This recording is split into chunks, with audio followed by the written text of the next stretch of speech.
Okay, another interview. My name's Mo. I'm an ex-fentanyl user. I know how this drug is. I know what's going on out here in these QTs. We all ain't dumb. We're in Arizona.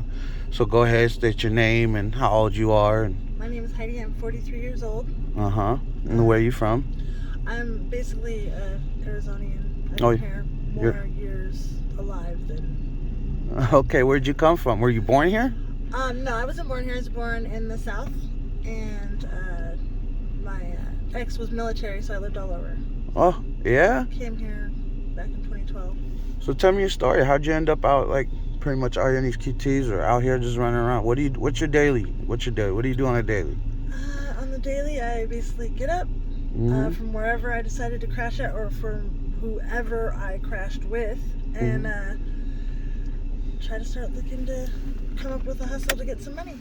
And sometimes people will approach me and help me out. Some people, will be like, try panhandling, flying a sign, tried all that.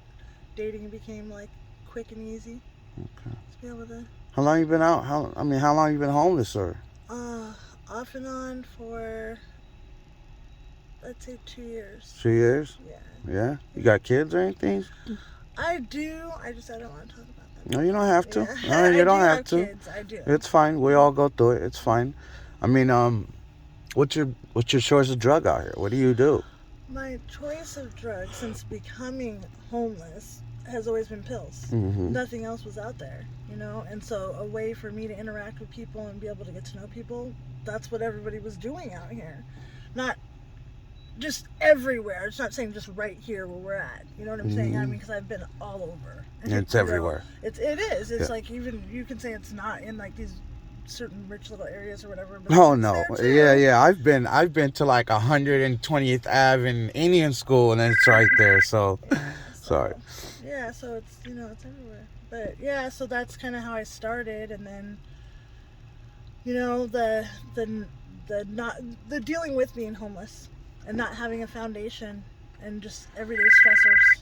Have you tried homeless shelters or anything out here? I mean, I had, and I just kind of, I don't know. I just don't. I don't. It's not your thing? No, because something always works out. Like, I don't know. I feel like somebody or some angel or something is there that's like, hey, don't go down, because I've been down that way, and it's like there's just an abundance of people, and then add a social phobia to that, and then you just have a disaster. Then I'm running around like, oh my god, where here it's like less. There's not as many like people, at certain places. So.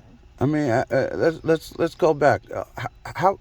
So, you said you were not in the military, but ex-husband military. So you've had a good life. So this ain't always been your life. Right. No. Yeah. Not at all. No. Well. No. So you've had cars, you've had homes, you've had everything. Yeah. Yeah. Mm-hmm. So what point in life did you say you lost it all? I would say it was like when I got divorced back in 2015. It was a hard time in your life? Yeah. Changed everything? Mm-hmm. Well, divorce would, obviously. Yeah. Yeah. How long were you with him? Over 10 years. 10 years? Mm-hmm. Oh. Yeah. You guys loved each other then, huh? Distance, that's really hard to say. Military life. I've heard military life is pretty hard.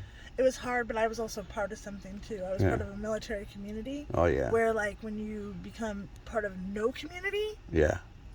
Military communities are pretty.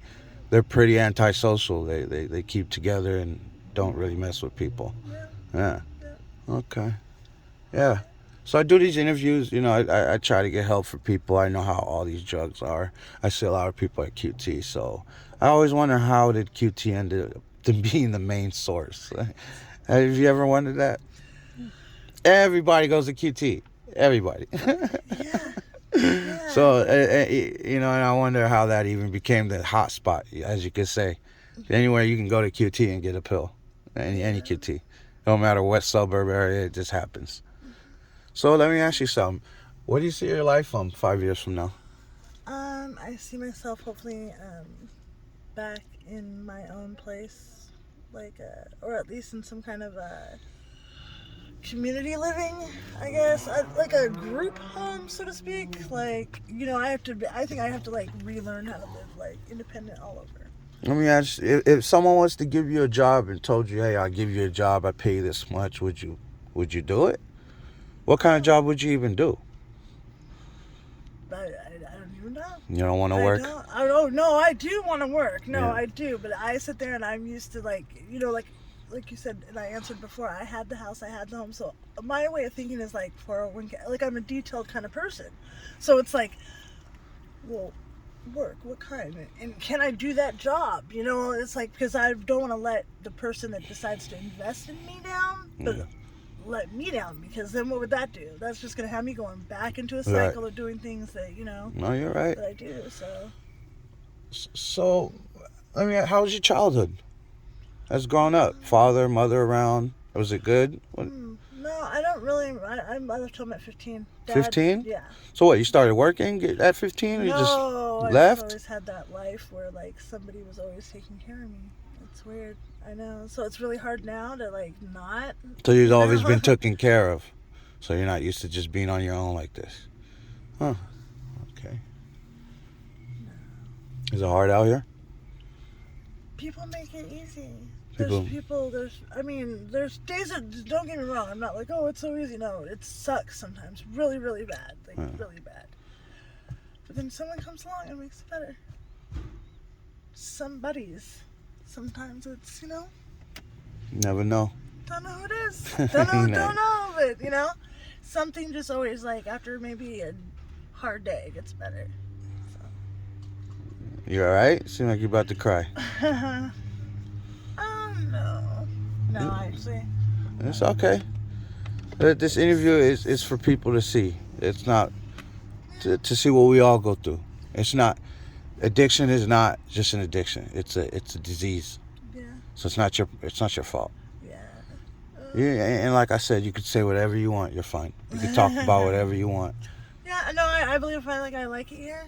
Everyone always, like, some people say, like, why do you hover back to, like, certain places? Mm-hmm. But, you know, those are places where people feel like they're at home. You Even feel if better. people say it's not their home. You feel better. I understand. Yep.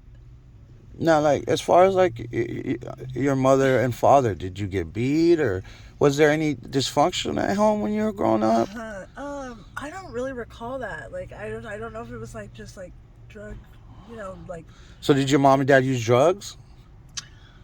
I don't recall. My dad was an alcoholic, like... Mm-hmm. That's raging, a drug. Yeah, That's a drug. Yeah. You know, but... My dad was an alcoholic, too, so I know how it is. He beat my mom, all that, so... Yeah, my mom, she drank, but then they'd go to the bar together, and then I remember my first job not getting paid was in a bar, like washing dishes in like a restaurant, everything, you know, like it was like a punishment kind of thing. But they'd be in the bar drinking, and we'd be like doing dishes. Yeah. Or like back when virgin drinks were the drink to have. We're like little kids, you know. Who doesn't want one of those like drinks with all the fancy stuff? They're all colorful and stuff. Right. So. But yeah, other than that, you know, I mean, I think that they did the best they could with what they had, I guess, you know. I'm detached from them, kind of. So you don't talk to them? Oh, no. I just, like I said, I was always with somebody else, and it's just like... So what, you're distant with your parents, you could say? Yeah, like, it's hard to connect with them. So how's your support? You're growing up, was your support tight, or you just, like you said, you've always just been taken care of? I always was with somebody, like some guy, you know? They always did. And then, like, because I remember feuding with my mom, like, just not too long ago. You know, all kinds of stuff, you know? And you talk to your mom every day or what? No. How your parents? I'll be by her house, but I don't really go. Oh, she lives out here? She lives, like... But she lives in Arizona? Yeah. You don't see her much? No. Okay. No. Not really too much in a, like, hurry to do that, you know? I mean, last time they saw me, I was doing well. They know I'm out here. I go to places. My siblings, I guess they've came out, you know, wondering, you know, like, oh, have you seen my sis? You know, whatever. Oh, they come out here looking for you? They have. Oh, okay. You know? Yeah. So... Would you ever get the help? Yeah, I mean, I would. If you was like get in a clinic, get a job, would you ever do that? Yeah. Yeah. I mean, definitely. I mean, I would.